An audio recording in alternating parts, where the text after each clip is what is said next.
안녕하세요. 저는 딸기 만두 소리책 딸기입니다.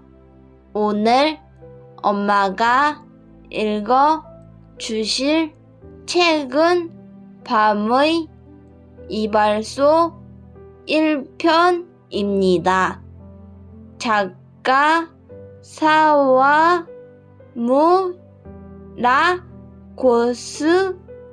고스케, 온기니 박정임, 출판사 피니스 아프리카에,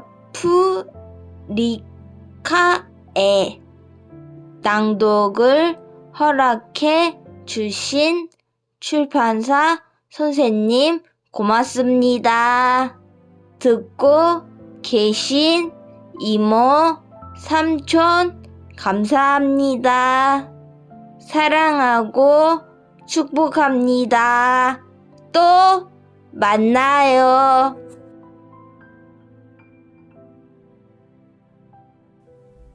안녕하세요. 저는 딸과 함께 책 읽는 엄마 소리책입니다. 오늘은 일본 작가의 소설 한 편을 골랐습니다. 제목은 밤의 이발소. 이 책은 제4회 미스터리즈 신인상 수상작입니다. 나와 다카세는 수풀이 우거진 산길을 걷고 있었다.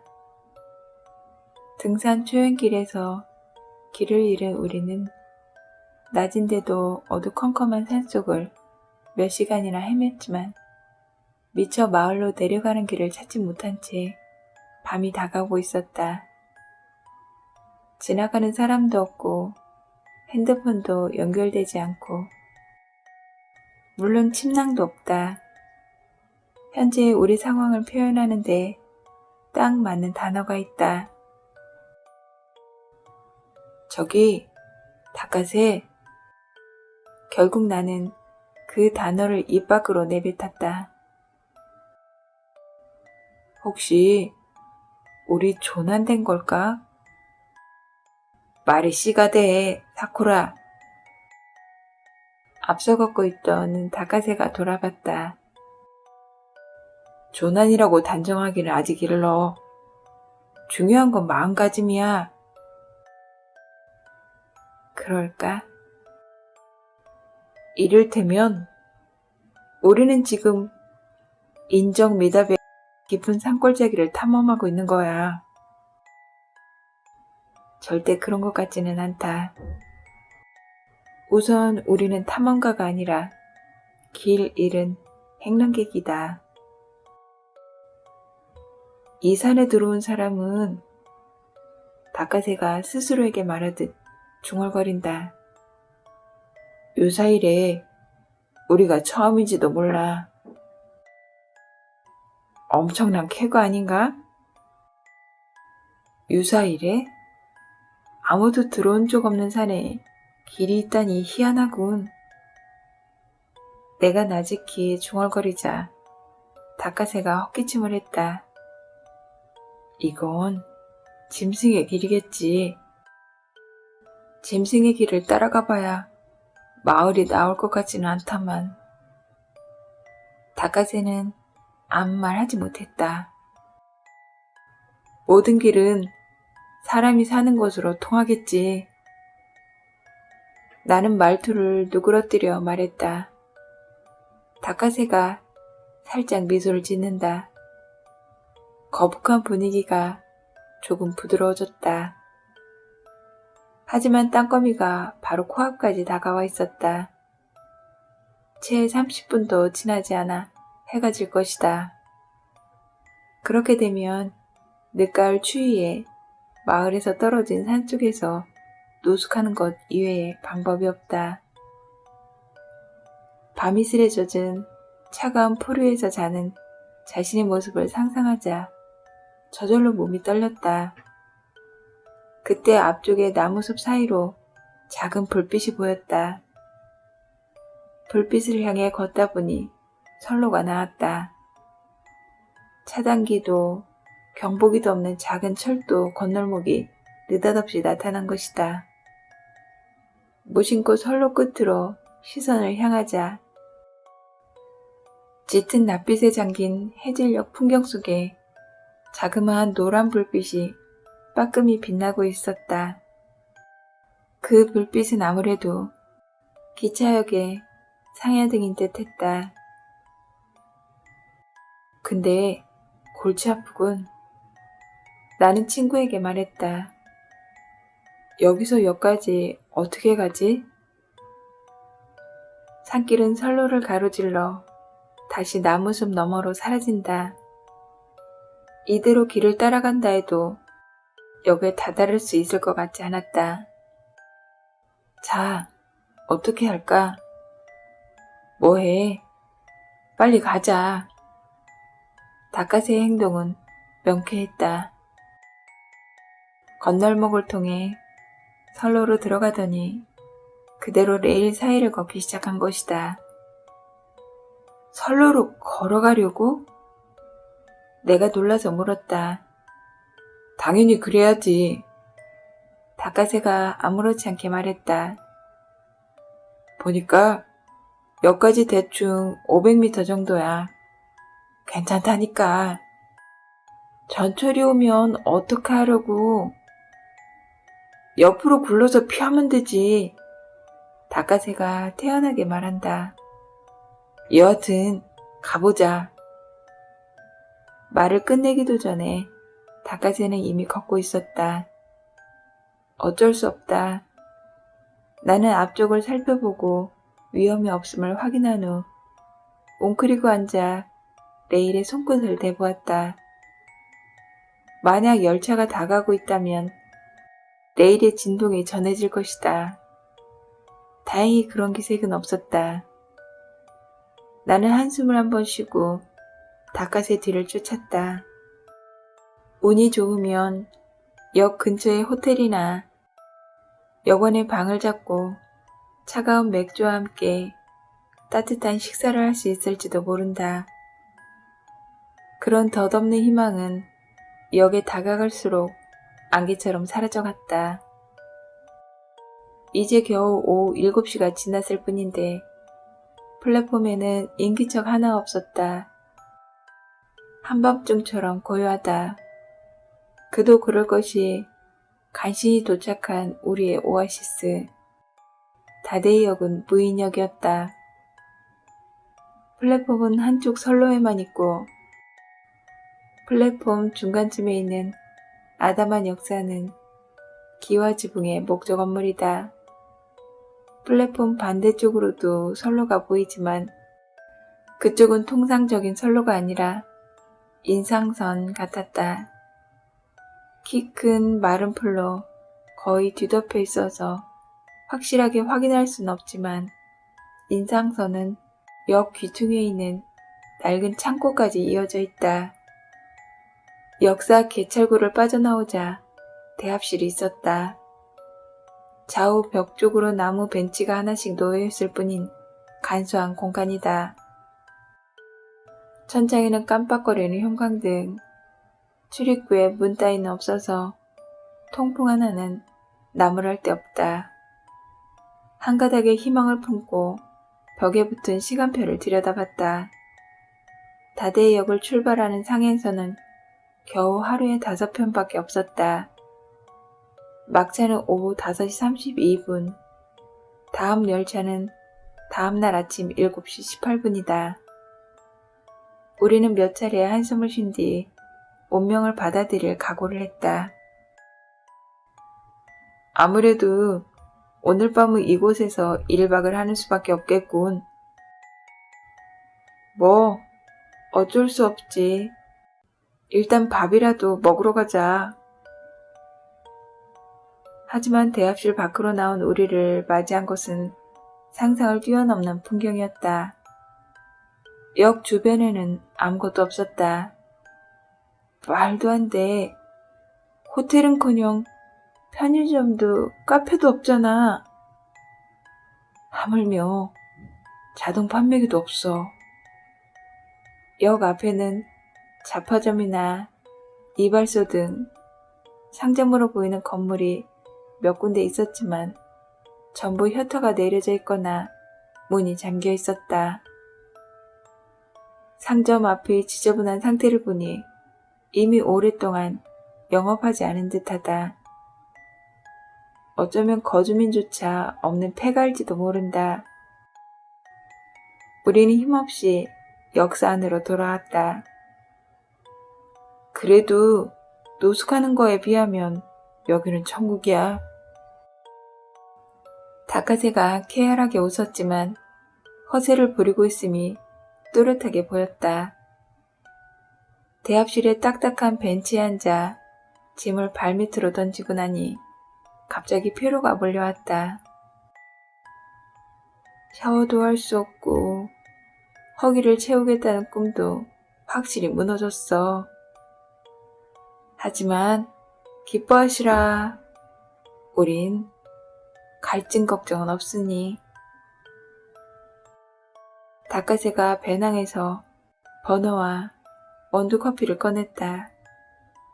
자, 일단은 맛있는 커피로 무사히 끝난 여행을 자축하자.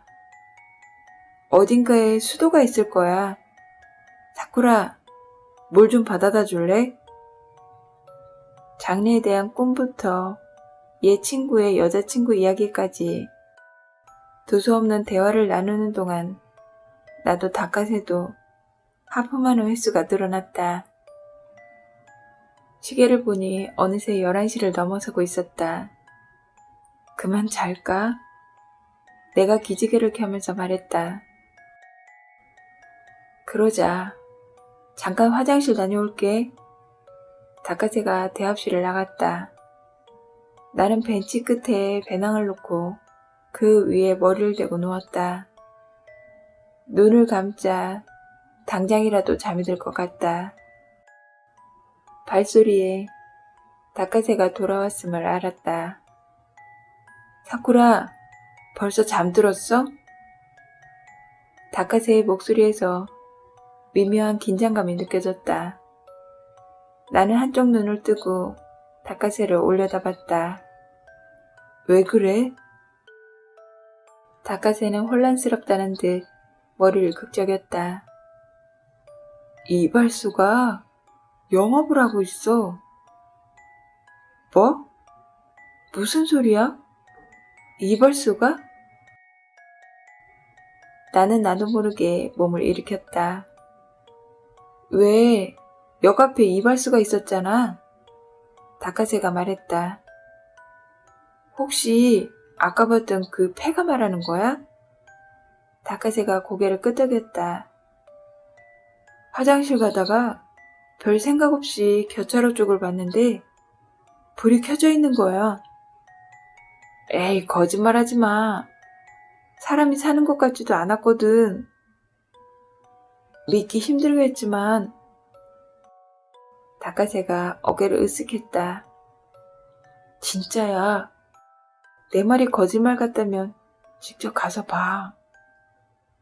나는 잠시 친구의 얼굴을 응시한 후 일어섰다. 표정을 보니 농담이 아닌 듯했다. 청바지 주머니에 지갑을 찔러놓고 개찰구를 가로질러 밖으로 나갔다. 다카세의 말은 사실이었다. 가장 먼저 눈에 들어온 것은 발랄하게 회전하고 있는 간판 기둥불빛이었다. 그리고 큰 유리창 너머로 새어나오는 부드러운 실내 등불빛. 먼지로 뒤덮여 있던 간판이 깨끗하게 닦여 있어서 광장 반대편 쪽에서도 미카미 이발소라는 글자가 선명하게 보였다. 대체 이게 무슨 상황이냐? 내가 묻고 싶은 말이야. 나는 손목시계로 시간을 확인했다. 오후 11시 7분. 정상적인 이발소가 영업을 시작할 시간이 아니다. 우리는 교차로를 가로질러 미카미 이발소 앞까지 가보았다. 상점은 몰라볼 정도로 깨끗해져 있었다. 출입문도 창문도 간판도 반짝반짝하게 닦이고 문에는 영업 중이라는 팻말이 걸려 있었다. 이제 인정할 수밖에 없었다. 미카미 이발소는 정말로 영업을 하고 있다. 유리창 너머로 몰래 내부를 살펴보니 하얀 상의에 갈색 바지와 검은 샌들이라는 전형적인 차림을 한 50살 전후의 이발사가 거울 앞 트레이에 가위를 늘어놓고 있었다. 손님은 없는 것 같군. 닭가새가 중얼거렸다. 나는 주변을 둘러보며 어깨를 움츠렸다. 아침까지 기다려도 한 명도 안 오는 거 아닐까? 하지만 손님이 있으니까 문을 열겠지? 닭가새가 말했다. 그야 그렇지만 대지의 주인은 어떤 타산이 있어서 가게 문을 열었을까? 강렬한 호기심이 들었지만 짐작이 가지 않았다. 뭐 확인해보면 알겠지. 닭가새가 문에 손을 뻗었다. 어쩌려고? 어쩌긴 주인에게 직접 물어봐야지. 잠깐만. 나는 황급히 닭가새의 손을 잡으려고 했다. 역시 그만두자. 뭔가 불길한 예감이 들어. 저길 봐. 나는 건물과 블록담 사이에 어둠을 가리켰다. 그곳에는 부서진 지붕에서 떨어져 나온 기와장 잔해가 잔뜩 흩어져 있었다. 확실히 이 가게는 정상의 범주에서 벗어나 있다. 하지만 뭔 소리를 하는 거야? 괜찮다니까. 닭가새가 문 손잡이를 휙 당겼다. 경첩이 끽 소리를 낸다. 주인이 깜짝 놀란 듯 돌아봤다. 아, 그러셨구나. 나와 닭가새가 다데이역에 오게 된 사정과 미카미 이발소를 찾아온 경위가 미카미 씨를 상당히 즐겁게 해준 모양이다. 거참 힘드셨겠습니다. 이런, 웃어서 죄송합니다만. 미카미 씨는 그렇게 말하면서도 한동안 웃음을 그치지 못했다. 하지만 손님들이 갑자기 들어와서 놀랐습니다. 이곳에 낯선 손님이 들어오는 일은 거의 없으니 죄송했습니다. 아닙니다. 신경 쓰지 마세요.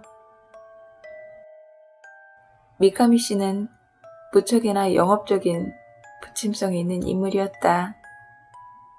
그런데 확실히 두 분 모두 얼굴이 꽤나 지쳐 보입니다. 아, 그런가요? 나는 무심코 뺨에 손을 대보았다. 다방나룻이 따끔하게 손바닥을 찌른다. 피부에 기름이 번질번질했다. 네, 머리도 부실수하고. 미카미 씨가 미소 지었다. 도쿄에서는 그런 헤어스타일이 유행하나 싶었습니다. 우리는 쓴 웃음을 지었다. 확실히 처참한 꼴을 하고 있으리라. 괜찮으시면 샴푸 해드릴까요? 샴푸요? 네, 면도도 해드리죠. 개운할 겁니다. 그게 저흰 돈이 별로 없어서. 물론 강요하는 건 아닙니다만 요금은 500엔이면 됩니다. 500엔이라고요? 어떻게 할까? 우리는 소곤거렸다.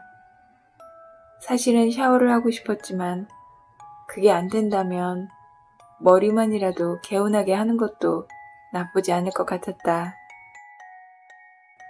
오늘은 예약이 한 분 있지만 12시 예약이라서 아직 시간도 있으니 전 상관없습니다. 손님이 옵니까? 닭가새가 물었다. 오죠. 미카미 씨가 고개를 끄덕였다. 그러니까 문을 열었지. 왜 이런 시간에? 뭐, 그건 말하자면 길고. 미카미 씨가 살짝 목소리 톤을 낮췄다. 별로 말하고 싶지 않은 말투였다. 혹시 샴푸를 하면 가르쳐 주시겠습니까? 닭가새가 조심스럽게 물었다. 가르쳐달라니 뭐를? 왜 이런 한밤중에 영업을 하시는지 그 이유 말입니다. 딱히 나쁜 짓을 하는 건 아니니까. 미카미 씨가 코끝을 긁었다. 궁금하시다면 얘기해드리죠.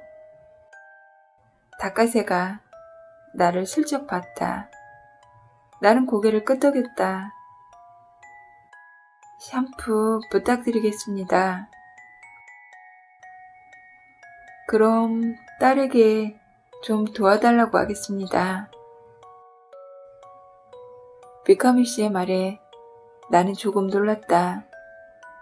왠지 미카미 씨 혼자 일하고 있다고 느껴졌기 때문이다. 미카미 씨는 가게 안쪽을 향해 나스미 하고 불렀다. 잠깐 도와줘. 안쪽에서 네 하는 대답이 들렸고 드르륵 하며 미닫이 문이 열렸다. 20살 정도의 젊은 여성이 샌들을 끌고 가게로 나왔다. 안녕하세요. 그녀는 느긋한 어투로 그렇게 말하더니 우리에게 꾸벅하고 고개를 숙였다. 오호, 나는 마음속으로 감탄했다. 미카미 나스미는 눈매가 시원한 것이 세련된 분위기가 있었다. 올리브색 여름 스웨터에 청바지라는 수수한 복장인데도 신비한 매력이 느껴졌다.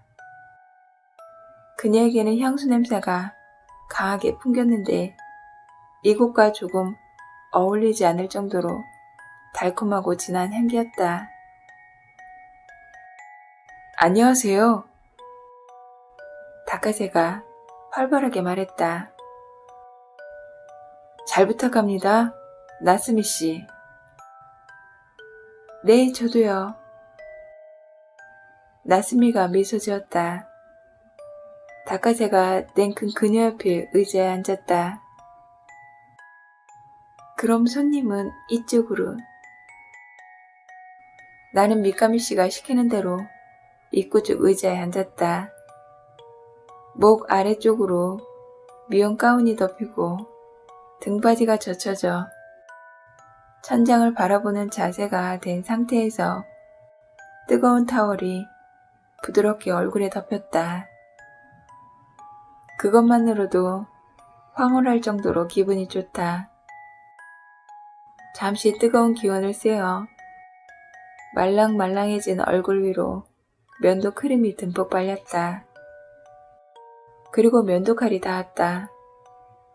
너무 편안한 기분에 그대로 잠이 들 것 같았다.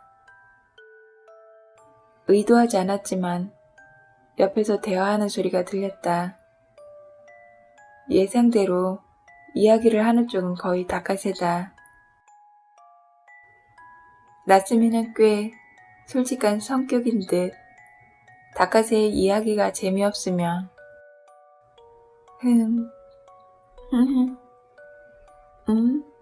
아하 하며 무심한 반응을 보였고 반대로 닭가새의 이야기에 집중할 때는 뭔지 알아요.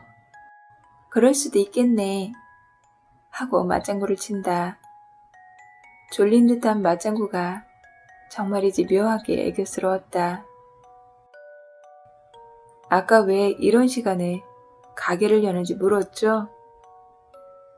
면도칼을 움직이면서 밑가미 씨가 말을 걸었다. 네, 무척 궁금합니다. 이유는 정말 별거 아닌데 밑가미 씨가 조금 쑥스러운 듯 말했다. 듣고 나면 분명 실망할 겁니다. 사실 전 작년 말에 이발소문을 닫았죠. 네?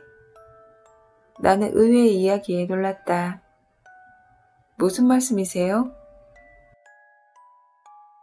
손님도 이 주변에 사람들이 거의 없다는 사실은 눈치챘을 겁니다. 이곳은 농사로 살아가는 마을인데 후계자도 없고 돈벌이도 안 되죠. 딱히 달리 할 일이 없으니 젊은 사람들은 점점 도시로 떠날 수밖에요. 이미 20년 전부터 계속 인구가 줄고 있습니다. 나는 밑가미 씨의 얼굴을 올려다보았다.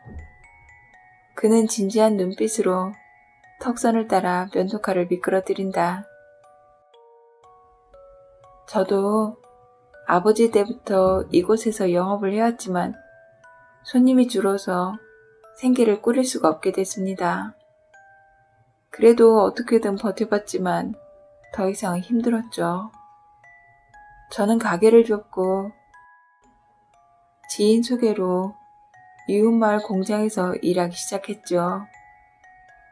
이발 일밖에는 모르는 내가 이 나이에 다른 일을 한다는 게 녹록하지가 않습니다. 밑가미 씨는 담담하게 이야기했다. 하지만 모아둔 돈도 없으니 일을 안 할 수도 없고 그쪽에서의 생활이 안정되면 이곳도 처분할 생각이었죠. 나는 말없이 귀를 기울였다. 하지만 인구가 줄었다고는 해도 아직 살고 있는 사람도 있는데 내가 폐업을 하는 바람에 그들이 곤란해졌죠. 이 주변의 이발소는 이곳밖에 없으니까요. 몇몇 손님이 그만두지 말고 계속 해달라고 부탁했습니다. 그래서 손님들이랑 여러 가지로 이야기를 나눈 결과 사전에 예약을 받고 그때만 문을 열기로 했습니다. 아, 그렇게 된 거였구나. 물론 낮에는 공장에서 일을 하니까 가게 문을 여는 건 아무리 빨라도 밤 10시, 11시죠. 하지만 손님들이 그래도 괜찮다고 하니 그래서 밤에 문을 여셨군요. 그렇죠. 그래 봐야 물론 돈도 안 돼요. 지금까지 찾아주신 손님과 내가 나고 자란 이 땅에 대한 보답 같은 거죠. 밑가미 씨는 미소 지었다. 어때요? 알고 나니 이상할 것도 없는 얘기죠? 하지만 좋은 얘기였습니다. 진심이었다. 시시한 얘기죠. 밑가미 씨는 나지막이 중얼거리고는 거울을 밀쳐 세면대를 끄집어내 물의 온도를 조절했다. 자, 이쪽으로. 나는 머리를 내밀었다. 밑가미 씨의 힘센 손가락이 샴푸를 칠한 머리카락에 거품을 냈다. 가려운 곳이 있어요? 나스미가 묻자 닭가새가 거기 그 귀 뒤쪽 거기 기분 좋다 하고 대답하는 소리가 들린다. 어쩔 수 없는 녀석이다. 수작을 걸고 있는 게 분명하다. 그때 문이 삐걱거리며 열렸다. 오, 별일이네. 손님인가? 하는 남자의 목소리가 들렸다. 아, 어서 오세요, 사토씨. 곧 끝납니다. 아버님을 안으로 모시고 소파에서 잠시 기다려 주시겠습니까? 아니, 그게 있지? 남자가 미안한 듯 말했다. 아버지가 열이 좀 있으셔서 말이지. 미안하지만 오늘은 취소해야 할 것 같은데. 저런, 아버님께서 감기라도 걸리셨습니까? 미카미 씨는 머리를 헹구면서 남자의 이야기를 나눈다. 아무래도 그런 모양이야. 뭐, 아버지도 연세가 있으시니까. 얼른 쾌차하셔야 할 텐데요. 기껏 가게를 열게 해놓고 미안하네. 아니요, 괜찮습니다. 미카미 씨가 대답했다. 아버님께 안부 전해주십시오. 알았네. 그럼 가네. 네, 들어가세요. 문이 다시 삐그덕거리더니 탕 하고 닫혔다. 미카미 씨가 샤워기를 잠그고 수건으로 내 머리를 쓱쓱 닦았다. 자, 이걸로 얼굴 닦으세요. 건네받은 수건으로 얼굴을 닦자 더할 나위 없이 개운했다. 미카미 씨가 드라이어에 스위치를 켰다. 온풍이 나오는 소리에 섞여 조금 전에 남자가 타고 온 듯한 오토바이에 멀어져가는 엔진 소리가 들렸다. 역 대합실로 돌아온 우리는 잘자라는 짧은 인사를 나누고 벤치에 누웠다. 나츠미라는 여자애 꽤 귀엽더군. 닭가새가 혼잣말처럼 말했다. 근데 향수를 너무 뿌렸어. 내가 말했다. 우리를 위해 뿌린 거야. 그럴까? 당연하지. 이내 닭가새의 고름 숨소리가 들렸다. 마침내 나도 잠에 빠져들었다. 딱 한 번 이상한 기척에 눈을 떴지만 그건 닭가새가 화장실에 가는 소리였다. 화장실에서 돌아온 닭가새가 조그맣게 속삭였다. 이발소에 불이 꺼졌어. 나는 잠결에 웅얼웅얼 대답했다. 다음날 아침 우리는 정각에 도착한 첫 차를 타고 시내로 향했다. 승객도 별로 없는 세량 열차가 농염한 단풍 아래로 느긋하게 달려간다. 굳이 걷지 않더라도 이렇게 전철을 타고 바라보는 것도 좋았을 텐데. 우리가 하루 걸려 걸었던 거리를 30분 만에 통과한 열차는 종착지인 도장구치역에 도착했다. 일단 아침을 먹자. 닭가새가 선언했다. 나도 의의는 없었다. 건강한 대학생이 12시간 넘도록 크래커 몇 조각밖에 먹지 않은 것이다. 보통 심각한 상황이 아니다. 만약 인간에게 공복의 정도를 알려주는 센서가 달려있다면 우리의 센서는 분명 최고 음량의 사이렌을 울렸을 것이다. 우리는 가장 먼저 눈에 들어온 통나무 지붕에 찻집으로 뛰어들어 핫도그와 미니 샐러드가 나오는 모닝 세트를 주문했다. 주문한 음식을 정신없이 입속으로 밀어넣었고 다 먹고 나서야 핫도그가 꽤 맛있었다는 사실을 깨달았다. 커피도 훌륭했다. 만족의 한숨이 새어나온다. 나와 닭가새는 딱딱하지만 의외로 착석감이 좋은 의자에 등을 기대고 천천히 남은 커피를 음미했다. 그때 출입문에 걸린 방울이 울렸고 한 남자가 가게 안으로 들어왔다.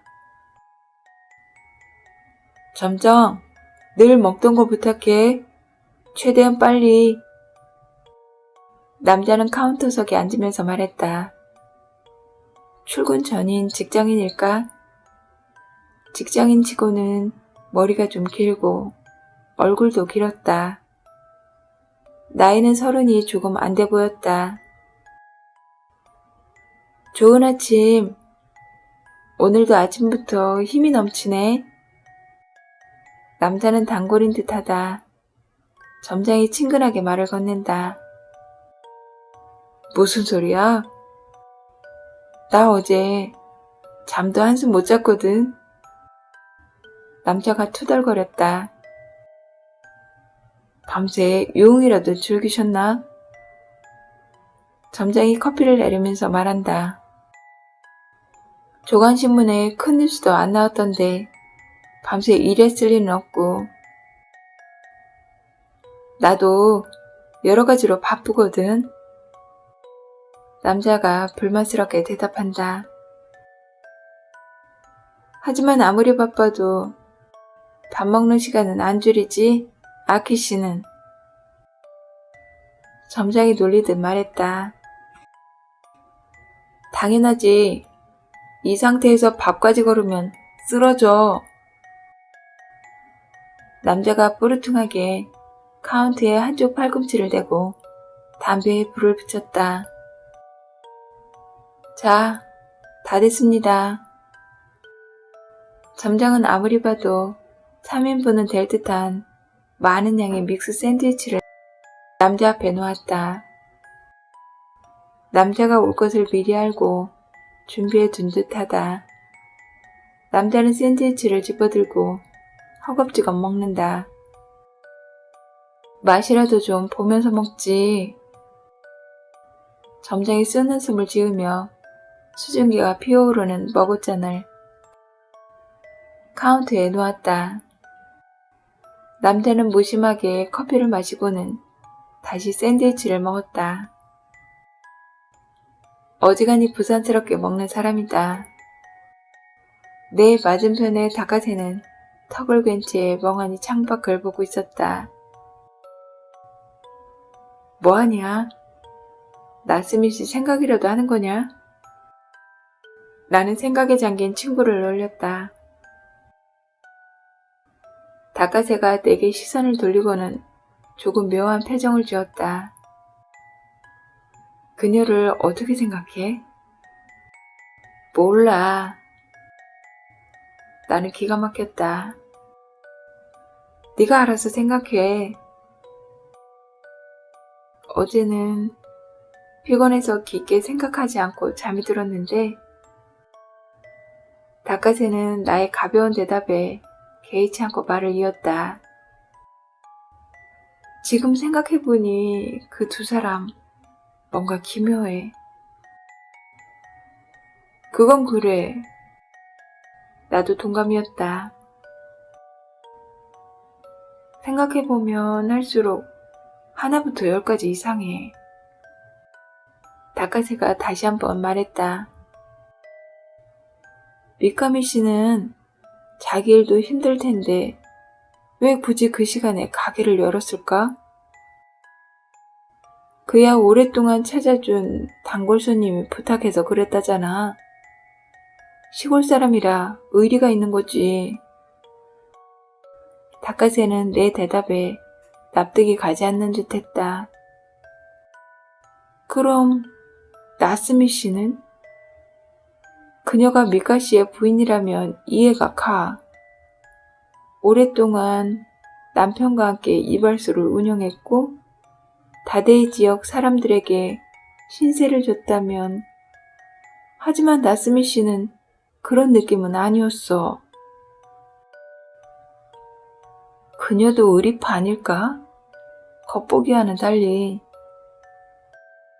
정말 그렇게 생각해? 닭가새가 의외라는 듯 나를 빤히 봤다. 아니, 그렇게 생각 안 해. 나는 어쩔 수 없이 대답했다. 그런데도 그녀는 부친과 함께 그 쓰러져가는 이발소에서 일을 하고 있어? 왜일까?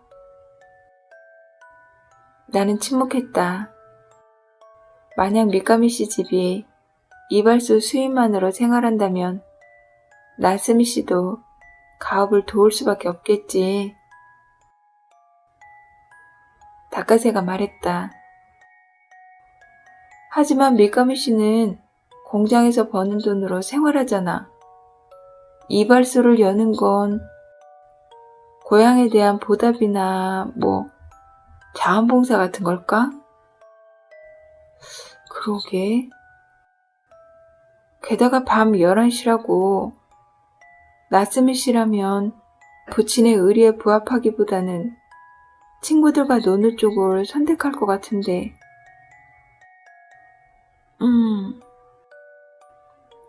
우리는 생각에 빠졌다.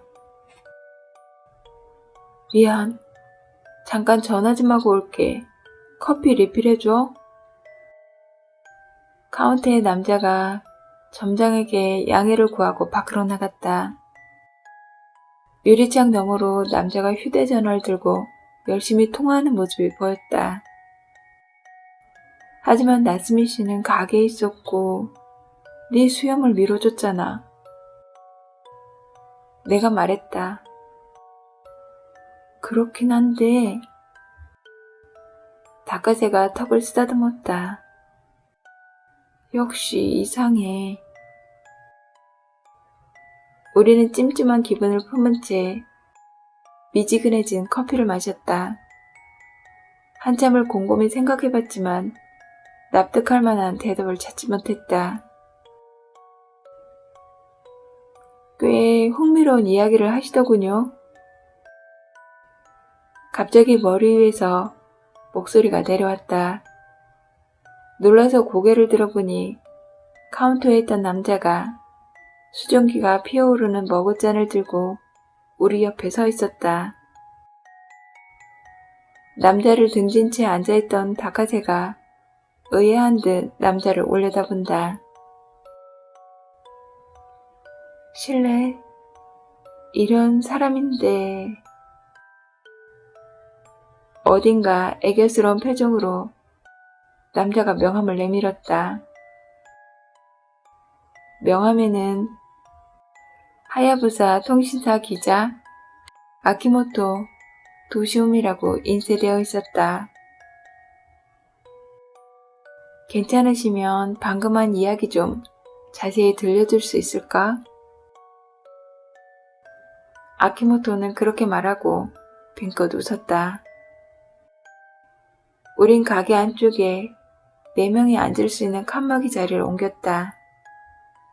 나와 닭가새는 어젯밤에 있었던 일을 최대한 정확하게 아키모토 씨에게 이야기했다.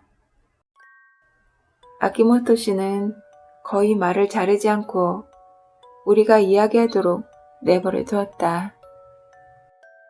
그동안 그는 담배를 세깊이 피웠고 커피를 리필했다. 대략 이런 느낌이었습니다만. 그렇군.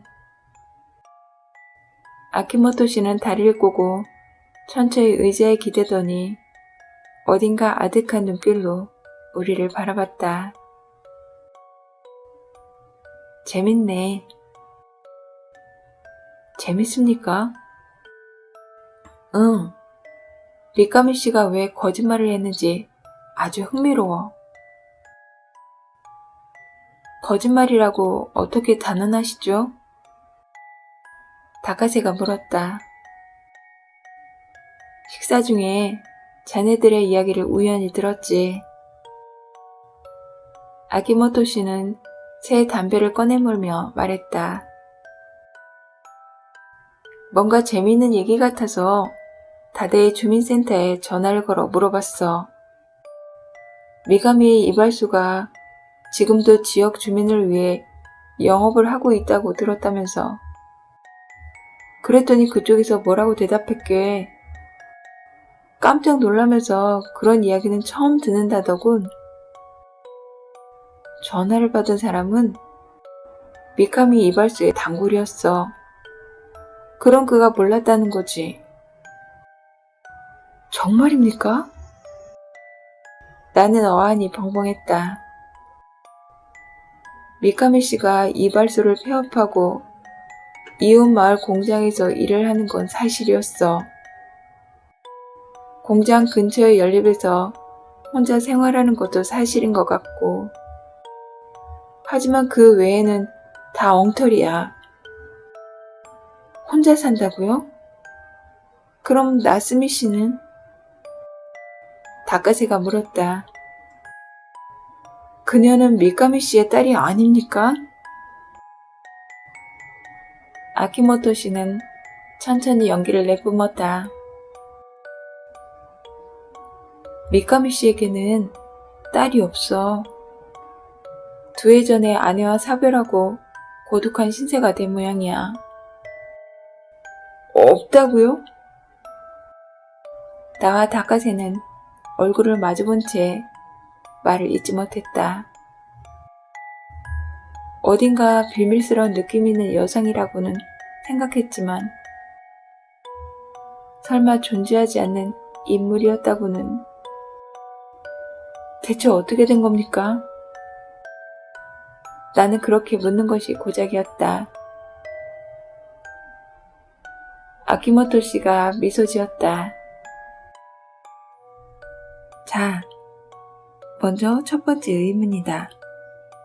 아키모토 씨가 말했다. 미카미 씨는 왜 자녀들에게 꾸며낸 이야기를 했을까? 그야 우리가 물어봤으니까요. 왜 밤늦게 가게를 열었느냐고요. 다카세가 대답했다. 하지만 미카미 씨는 진짜 이유를 말하고 싶지 않았고 내가 말을 이었다. 그래서 순간적으로 지어낸 이야기로 얼버무렸다? 뭐 그런 거겠죠. 아키모토 씨가 고개를 끄덕였다.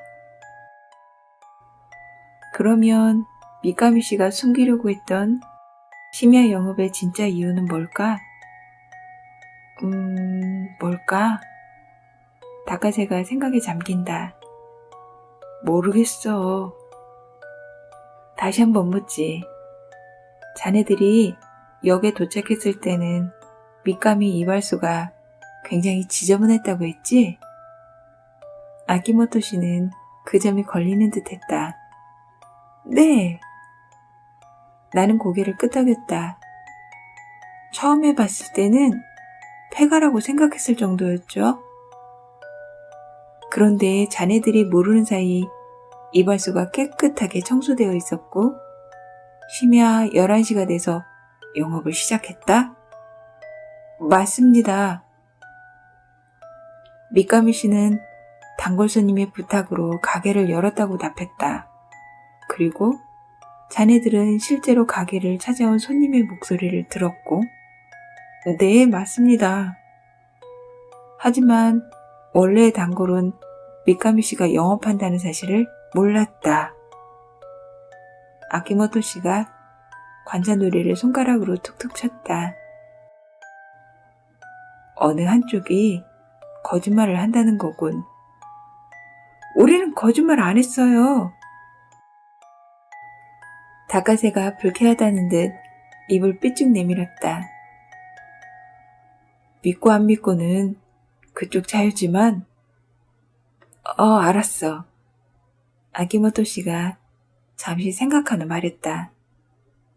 자, 미카미 씨가 정말로 손님의 요청으로 가게를 열었다고 가정해보자. 다카세가 표정을 누그러뜨리며 고개를 끄덕였다. 예를 들어 손님이 10명 있다고 해볼까? 그리고 그들이 한 달에 한 번 머리를 자르러 온다고 치자. 만약 심야에 한두 시간만 영업한다고 하면 한 번의 영업으로 대응할 수 있는 손님은 둘이나 셋이다. 그렇다고 치면 일주일에 한 번 가게를 연다는 계산이 나오지? 손님이 더 있을지도 모르죠. 내가 말했다. 그럴 수도 있지. 그런 경우에는 일주일에 2번 이상 영업하는 게 되겠지? 반대로 손님이 더 적을 가능성도 있고, 만약 손님이 1명이라면 한 달에 한 번만 문을 열면 돼. 그렇죠. 닭가제가 고개를 끄덕인다. 그러면 미카미 씨는 적어도 한 달에 한 번은 가게를 청소했어야 해. 여기서 묻고 싶은 게, 아키모토 씨는 나와 닭가세를 동시에 바라보면서 말했다. 자네들이 처음 봤을 때 미카미 이발소의 먼지는 어느 정도였지?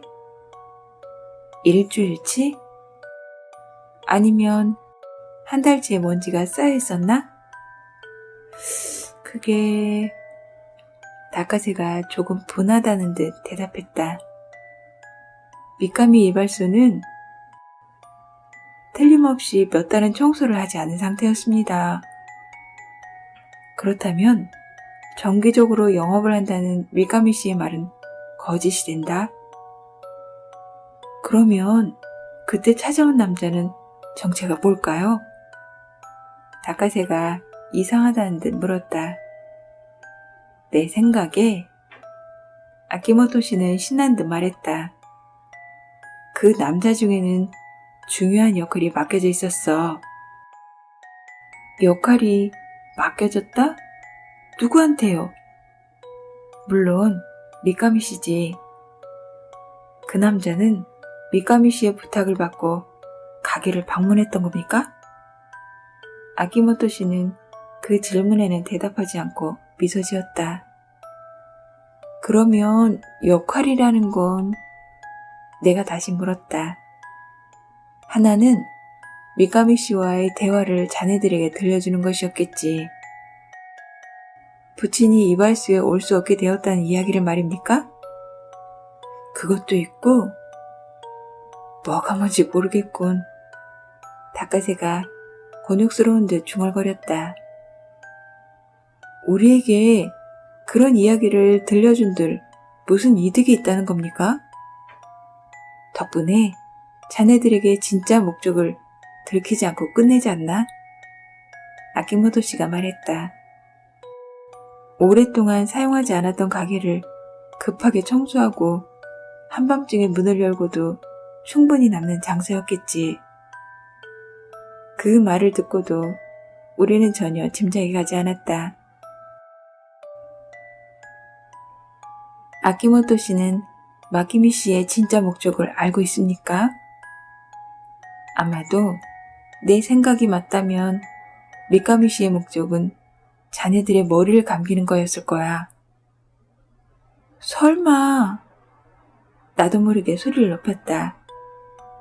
미카미 씨가 우리 머리를 감겨주려고 일부러 가게를 열었다는 말입니까? 그렇다고 생각해. 아키모토 씨가 자신만만하게 끄덕였다. 하지만 말이죠. 닭가세가 반론했다.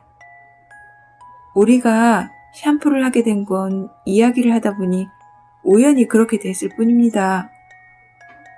이 녀석 말이 맞아요. 나도 거들었다. 샴푸를 하도록 권한 사람은 미카미 씨였지? 분명히 그렇습니다. 하지만 그건 우리가 가게를 찾아간 결과였고, 그대로 대합실에서 잠이 들었다면 미카미 씨와 대화할 일도 없었을 텐데요. 나는 대답하면서 고개를 가업거렸다. 잠깐, 그렇다는 건 결국 그 부분이 미카미 씨의 치밀한 계획이야. 아키모토 씨가 방긋 웃었다. 폐가라고 생각했던 이발소에 갑자기 불이 들어오고 문에 영업 중 팻말이 걸려 있으면 자네들은 어떻게 생각할까? 분명 호기심이 발동해서 가게를 엿보러 오겠지? 그리고 의문에 대답해 줄 테니 샴푸하고 가라며 권한다면 틀림없이 응할 거라고 밑가미 씨는 생각한 거야. 그게 그렇게 생각대로 될까요? 닭가새가 다시 반론을 감행했다. 대합실에서는 이발소가 보이지 않습니다. 애써 가게를 열어봐야 우리가 발견하지 못하면 밑가미 씨의 노고도 물거품입니다. 산에서는 밤이 되면 생각 이상으로 기온이 내려가는 법이야. 아키모토 씨가 말했다. 자네들이 하룻밤을 보낸 곳은 외풍이 들이닥치는 대합실이야. 한두 번은 화장실 가겠지? 플랫폼 끝에 있는 화장실을 오가다 보면 이발소가 시야에 들어온다. 역 주변은 깊은 어둠. 그 중에 한 곳만 불이 켜진 건물이 있다면 시로도 시선이 향하게 되겠지? 확실히 바로 눈에 들어오긴 했지만 닭가새가 나지막에 중얼거렸다. 보통의 호기심이 있는 자라면 이 이상한 상황에 무관심할 순 없어. 실제로 자네들은 불빛에 꼬이는 나방처럼 정확하게 이발소를 찾아갔지. 우리는 말문이 막혔다. 그러한 정황을 볼 때 결론은 한 가지. 밑가미 씨가 가게를 연 목적은 자네들을 유인하는 거였어. 알겠습니다. 밑가미 씨의 목적이 우리였다는 것은 인정하겠습니다. 내가 말했다. 하지만 그래서 밑가미 씨에게 어떤 이득이 있는지 설명해 주시겠습니까? 그걸 설명하기 전에 또 한 가지 의문점을 정리하지. 아키모토 씨가 말했다. 또 있습니까? 당연히 있지. 밑가미 씨는 작년 말에 가게를 접었고 현재는 이웃 마을의 연립에서 살고 있어. 그리고 손님의 요청으로 부정기적인 영업을 하고 있다는 그의 주장이 거짓말이었다는 것은 우리의 노력으로 증명됐지? 결국 이발소에는 아무도 살지 않고 가게가 사용된 적도 없어. 그렇다면? 아키모토 씨는 말을 끊고 우리를 보았다. 가게의 전등은 머리를 감기 위한 온수는 온수를 위한 가스는 어떻게 사용할 수 있었지? 아! 나와 닭가새는 조그맣게 소리를 질렀다. 맞아. 그 집에 살지 않는다면 전기도 가스도 수도도 끊었겠지. 그런데도 밑가미 이발소에는 그 모든 것이 들어왔다? 왜? 뭐 때문에? 우리는 제각기 떠들었다. 여기서 밑가미 씨에 감춰진 수수께끼를 나열해볼까? 아키모토 씨가 미소 지었다.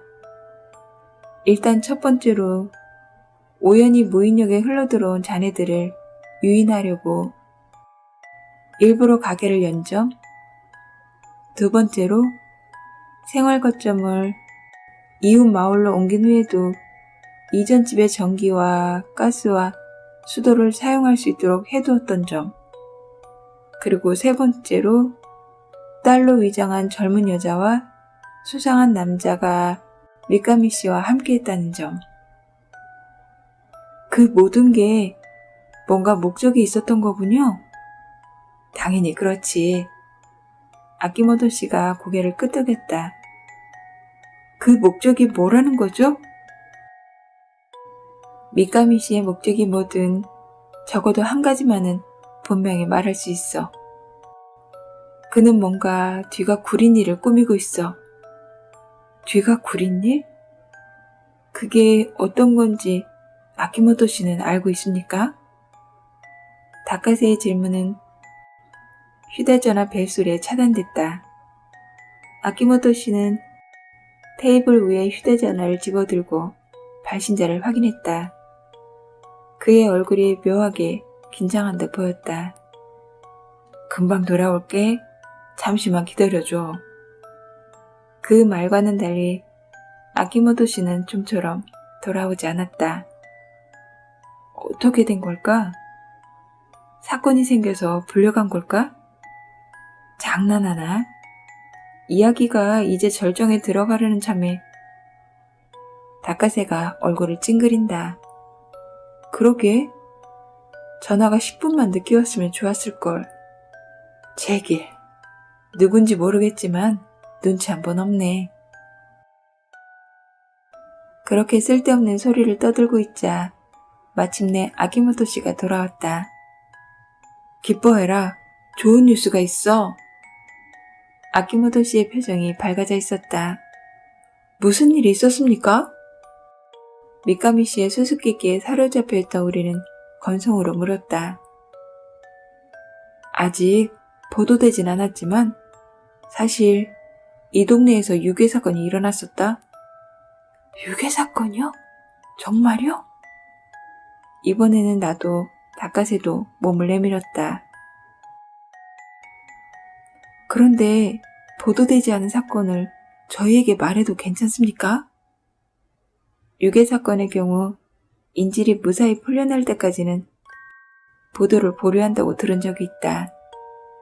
우리에게 이야기하는 것도 일종의 보도가 아닐까? 상관없어. 유괴된 여성이 조금 전에 무사히 구조됐어. 그렇다면 확실히 좋은 뉴스다. 축하드립니다. 이렇게 말하는 것도 이상하지만 솔직한 심정이었다. 무사해서 다행이네요. 응. 정보 확인 때문에 어젯밤부터 한숨도 못 잤는데 어깨에 짐을 내려놓은 기분이야. 마치 수사를 담당했던 형사처럼 말하는 것이 이상했다.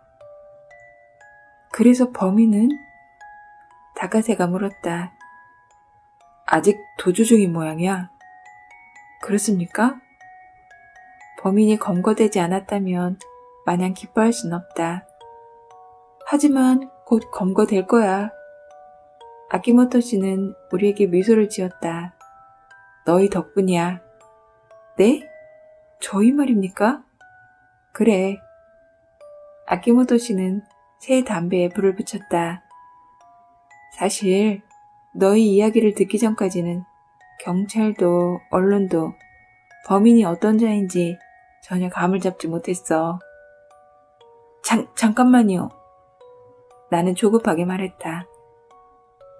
설마 그 범인이라는 자가 그 설마가 맞아.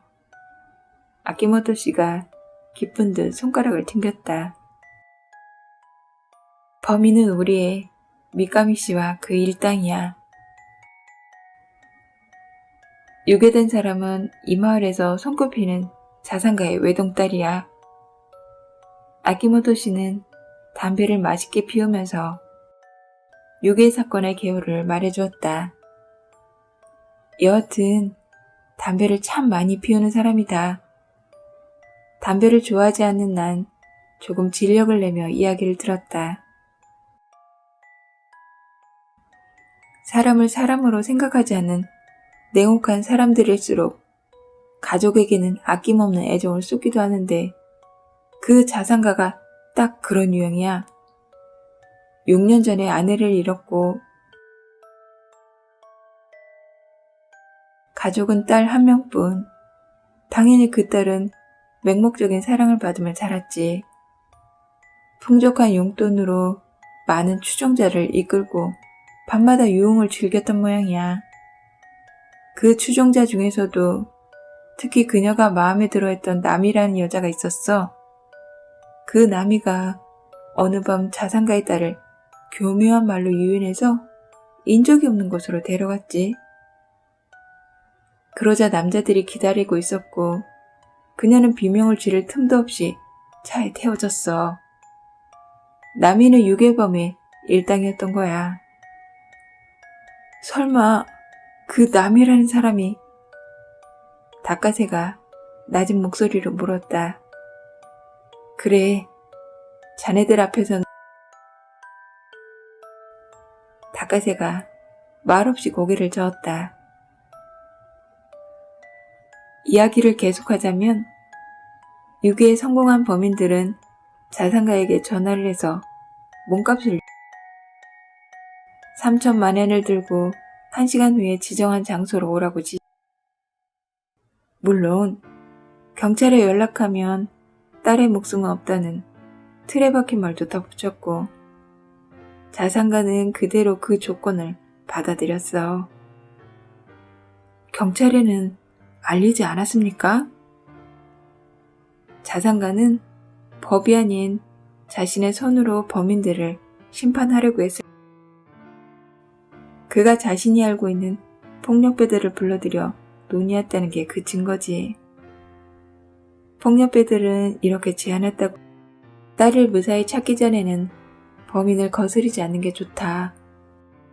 너희들에게 건넬 몸값에 발신기를 달아두고 딸이 풀려나면 우리가 녀석들을 붙잡아 당신에게 넘기겠다.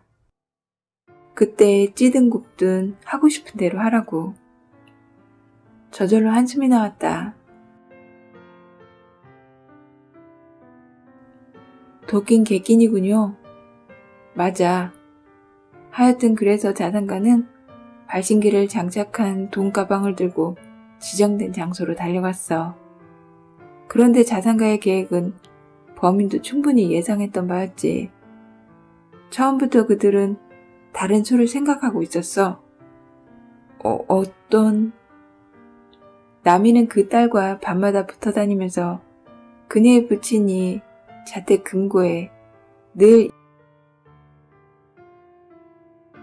그리고 금고의 비밀번호를 딸이 알고 있다는 것을 교묘하게 알아냈지.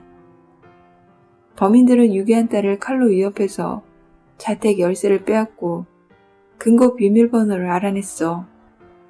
나머지는 간단해. 남이는 자산가가 자택에서 나가기를 기다렸다가 현관으로 당당하게 들어갔고 금고가 있는 방으로 직행해서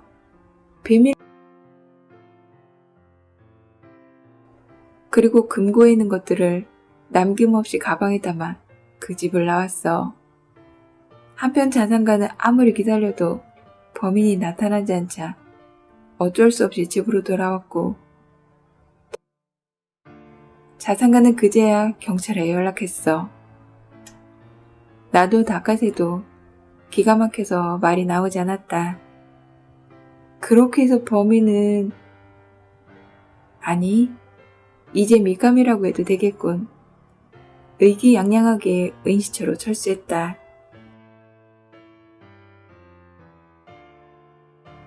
그 인신처가 바로 미카미. 그때 미카미 이발소에 유괴된 딸이 있었습니까? 닭가새가 눈을 동그랗게 떴다. 있었어. 입에 재갈이 물리고 눈 가리개를 한 딸이 가게 안쪽 방에 붙잡혀 있었지. 그러면 미카미 씨는 무슨... 그들은 처음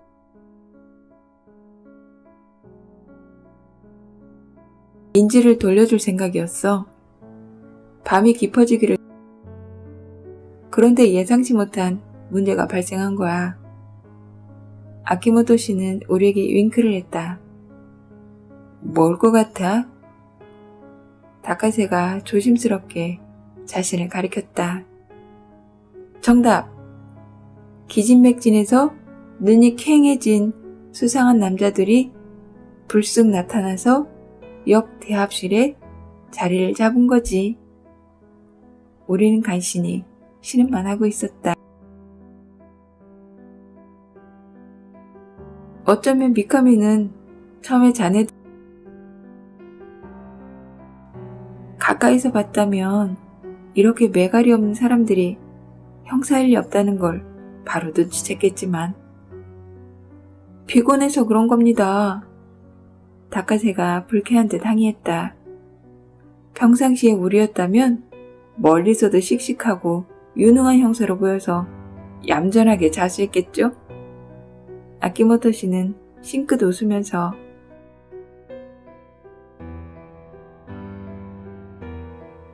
자자, 일이 번거로워진 건 왜 한 가지였겠지? 왜냐하면 두 사람이 그대로 대합실에서 밤을 지새울 작정인 걸 파악했으니까. 우리가 대합실에 있는 게 왜 문제가 된 거야? 이발소에 불만 켜지지 않았다면 우리는 그곳에 사람이 있다는 상상조차 안 했을 겁니다. 우리가 잠들기를 기다렸다가 몰래 차에 태웠으면 됐을 텐데 범인은 차를 이용할 생각이 없었기 때문이야. 아키모토 씨가 대답했다. 차를 타고 검문에 걸릴 잠복 중인 경찰차도 돌아다닐 거고, 만약 경찰이 수상하게 여겨서 차를 세우라고 한다면 끝장이야. 미카미가 그런 위험을 무릅쓸 리 없지. 그러면 걸어서 산을 내려가면? 하지만 도보나 자동차 외엔 다른 방법이 없지 않습니까? 나는 입술을 삐쭉 내밀었다. 왜? 바로 코앞에 역인데 그걸 이용 안 할 리가 없지. 그건 무리죠.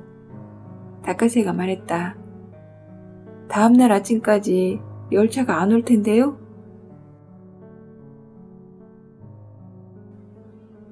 아키모토 씨는 지친다는 표정을 지었다. 어차피 정규 열차를 타는 게 아니야. 무슨 말씀입니까? 그러니까 아키모토 씨는 다시 미카미는 임시 열차를 증차할 생각이었던 거야. 설마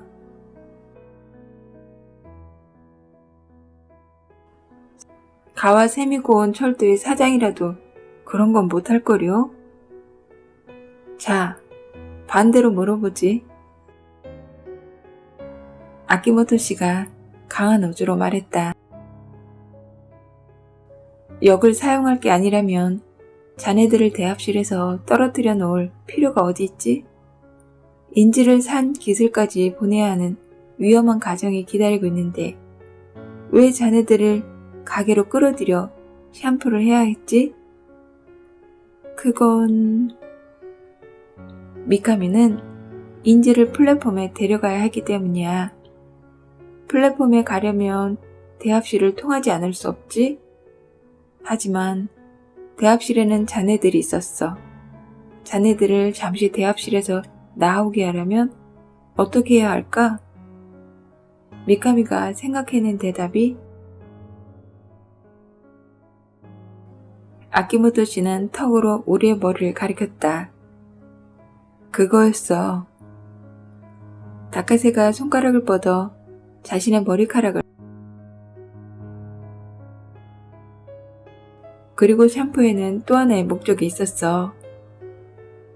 거기까지 듣고 나니 그 다음은 나도 알 수 있었다. 미카미 씨가 우리를 샴푸해주는 동안 다른 남자가 인지를 데리고 나간 거군요. 그런 거지.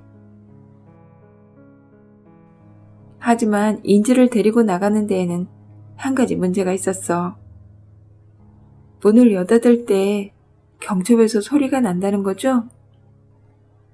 그래, 경첩 소리와 그 외의 소리를 어떻게 위정할까? 거기서 미카미가 생각해낸 것이 누군가가 가게를 찾아온 만드는 것이었어.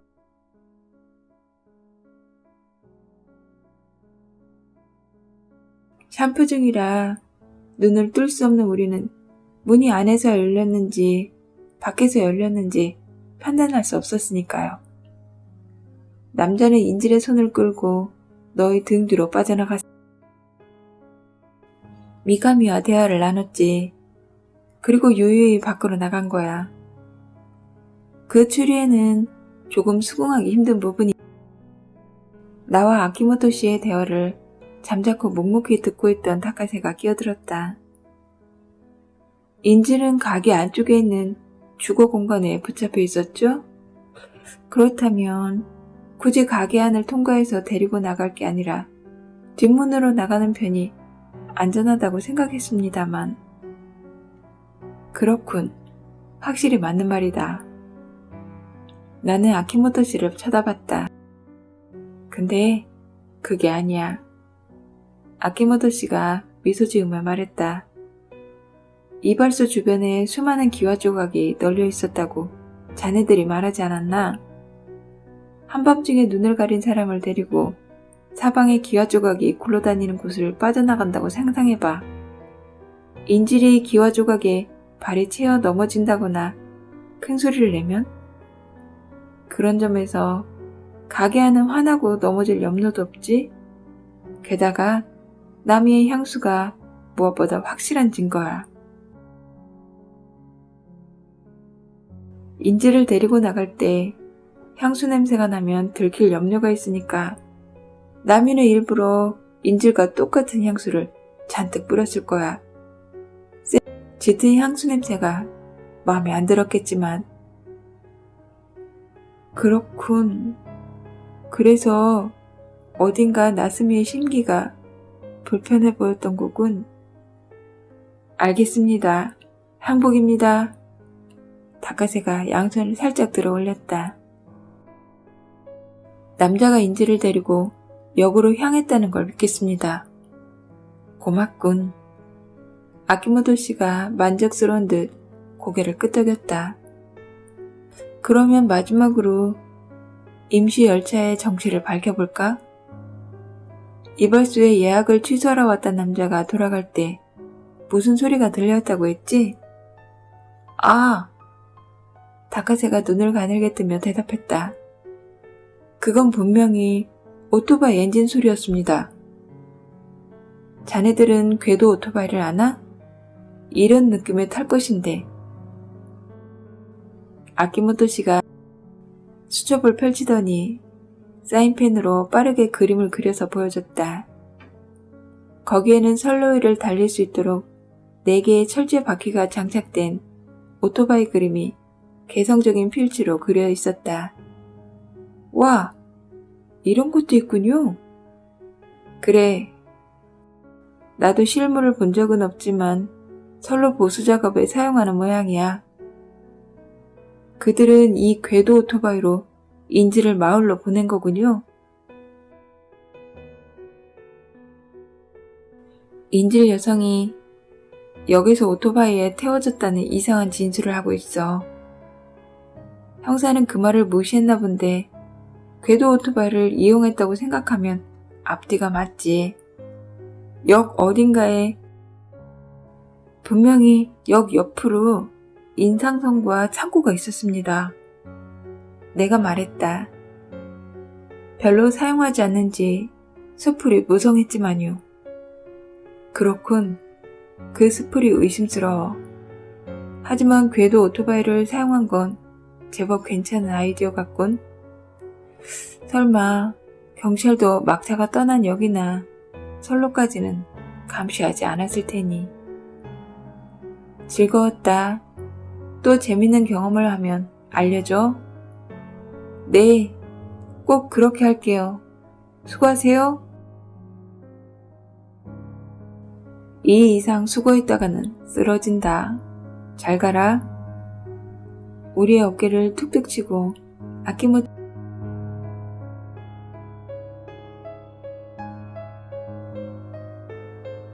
있지, 사쿠라. 다카세가 차분한 어조로 말했다. 응. 우리가 길을 잃고 다데이 역으로 가지 않았다면 그 사람들은 완전 범죄에 성공했을까? 그건 힘들지 않았을까? 나는 잠시 생각한 후 대답했다. 우리가 있었건 없었건 언젠가는 붙잡혔을 거야. 그렇겠지? 하지만 모르지. 나는 밝은 목소리로 말했다.